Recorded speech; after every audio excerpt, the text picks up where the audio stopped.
Hey guys, welcome back to a brand new video. Before we start, I just want to say almost thank you for 100 subs. If you're not subscribed already, go ahead and subscribe. Get me up to triple digits.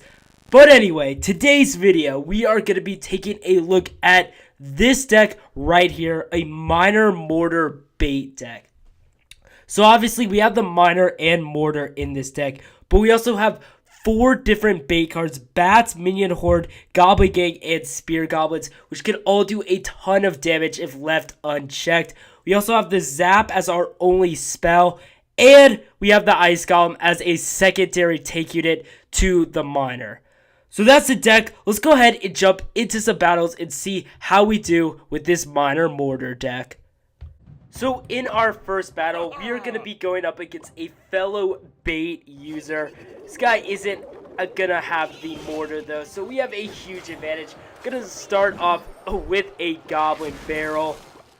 Mortar's going to go down since we do have a couple defensive troops. Zap isn't going to be able to kill the minion horde. Trying to play bats there to help.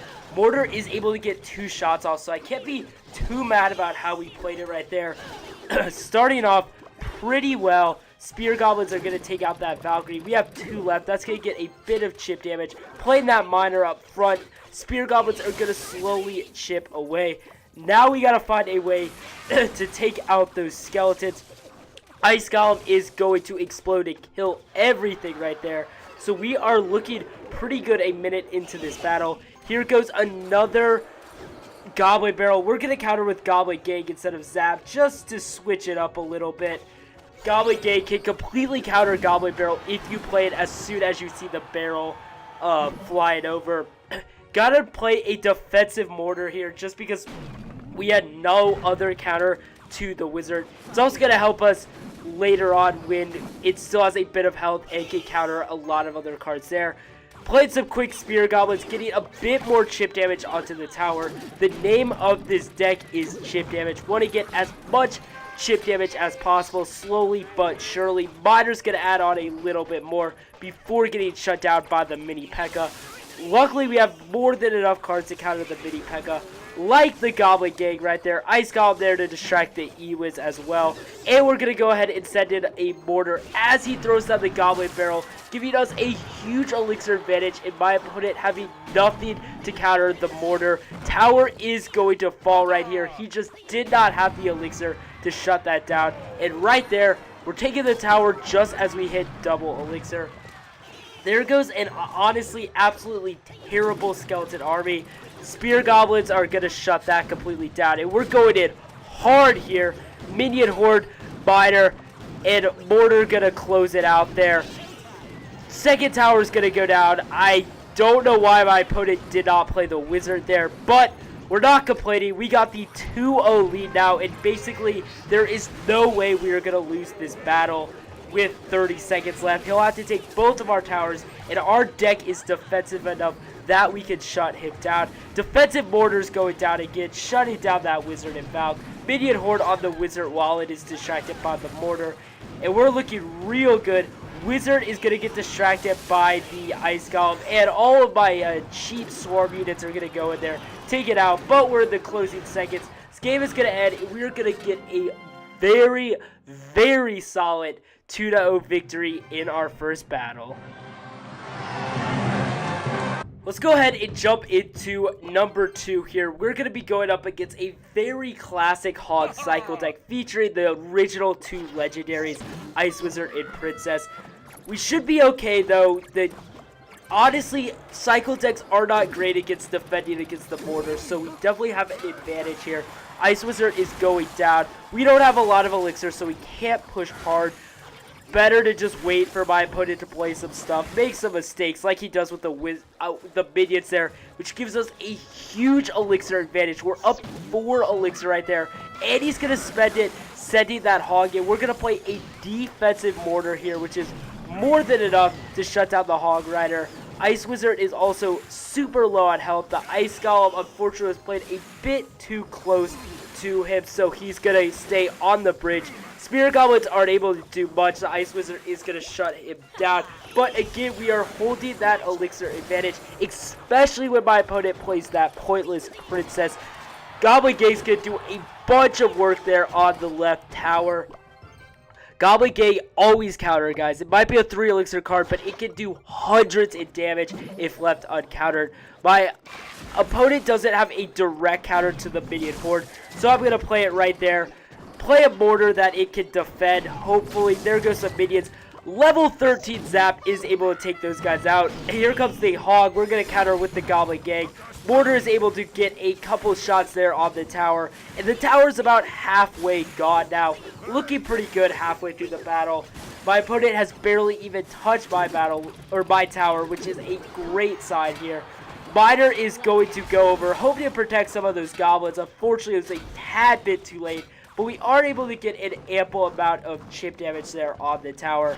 We don't have an answer to the princess here, which is going to hurt us big time. We do have bats and Goblin Gang, though, which can shut that down pretty well. Going to take a lot of chip damage there on the tower, but it is what it is. Here comes a Hog Rider. Going to counter that with the minion horde. Mortar doesn't really do much except land a few hits onto the tower. Gotta shut down that Ice Wizard now. Miner's gonna go over. Wish I didn't play it on the Princess, but it is what it is. Zap down those minions yet again. Pointless log by my opponent there. Probably expecting a Goblin Gang, but the Mortar is going to counter it. Bats there just to make sure it goes down. And we are definitely sitting in the lead here. Miner is gonna protect a couple bats there, and the tower is gonna get real low on health and fall there with 10 seconds left. Ice Golem and Mortar there just to play some defense. Want to hold my tower for the next couple seconds. And with 5 seconds left, we definitely have it. There goes the game. Played a real good defensive game for a 1-0 victory. So let's go ahead and get into our final battle of the video. We're going to be going up against one of those annoying giant witch decks that just keeps the skeletons coming. I gotta be honest, the deck we are playing right now is not great against these type of decks.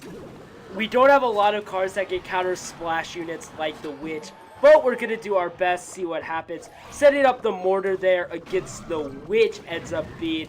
It's gonna chip down the Witch quite a bit. Gotta play a Goblin Gang there on the Giant, or else we are gonna get completely shut down. I'm a bit worried about the Inferno Dragon, but we do have the minion horde to eliminate all of that, which is going to do a bit of damage on the left side. But we eliminated the big threat of the giant there on the right.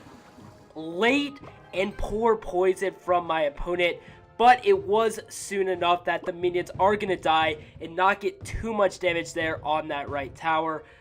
But we're about even, haven't really done too much damage. It is going to take a big play here for me to come up on top.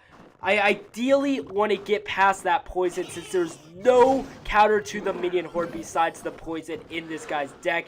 We got a decent setup protecting my Mortar here, and it is going to lock onto the tower with that Valkyrie coming a bit too late.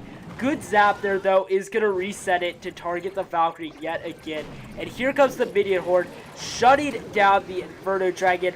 The poison, again, absolutely terrible. Trying to catch the Mortar, too, and it's going to allow one of my minions to lock on beyond the Miner and take out hundreds of hit points off the tower. That is what the difference between a tile placement on a spell can be. That one minion surviving meant hundreds of hit points off of that tower. Good Miner by me playing it and realizing the poison wasn't going to be able to take out the minions. Here comes another quick Mortar. Going to be able to lock onto the tower again. Get a bit of splash damage on that giant. My opponent is clearly going for a big beatdown push here. Going in with the Witch, Inferno Dragon, and Giant. We have plenty of troops to try to counter here. Sitting on full elixir, in fact. So we got to take down that Giant first.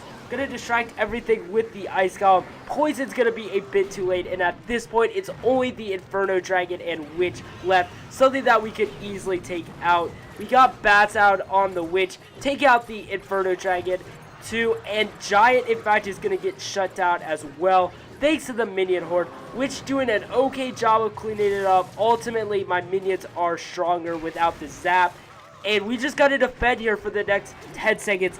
That one tower is within zap range, so or a Miner right there in the back end is going to take it down. And that is going to be good game as we beat a bad matchup for us. with a solid 1-0 win. And with that last battle, the video is going to come to an end, unfortunately. Again, make sure to subscribe so that we can hit 100 subscribers. We are so close to hitting that milestone. And thank you guys so much for watching. It really means a lot to me. Go ahead and like the video if you haven't already. And I will see you guys soon with a new Clash Royale deck.